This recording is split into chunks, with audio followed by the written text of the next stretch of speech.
चोरांक पुलिसांचो भंय उरिल्लो ना काय कितें असो आतां प्रश्न पडपाक लागला। हाचें कारण म्हणल्यार कुडचड्यार सोमारा रातीं चोरांनी पुलीस स्टेशना लागसारचें दुकान फोडलें। दुकान फोडून कॅश फारायली आनी सॉफ्ट ड्रिंकूय पिले। सुबह में हमें 5 बजे दुकान खोलने को आए, तब शटर खोला तो अंदर बिखरा हुआ माल देखा, पीछे से देखा तो दरवाजा टूटा हुआ था।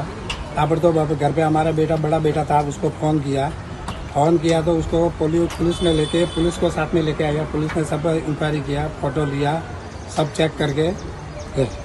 इससे पहले हुआ था यहाँ पे कभी चोरी ऐसी? नहीं, हम 10 साल से इधर आ रहे हैं। 10 साल के में तो कभी टूटा नहीं था हमारी दुकान। आपको किसी के ऊपर शक है ऐसे? नहीं, अब शक तो हमारे को कोई किसी का कोई दुश्मन नहीं, कोई ऐसा कोई शक नहीं है। पुलीस स्टेशना कडल्यान 100 मिटरावेली दुकानां जर चोर फोडून वचपाक लागले जाल्यार हाका आनी कितें म्हणपाचें? सगळो राम भरोसे कारभार। गोमंतक टीव्ही खातीर गौरेश सतरकर।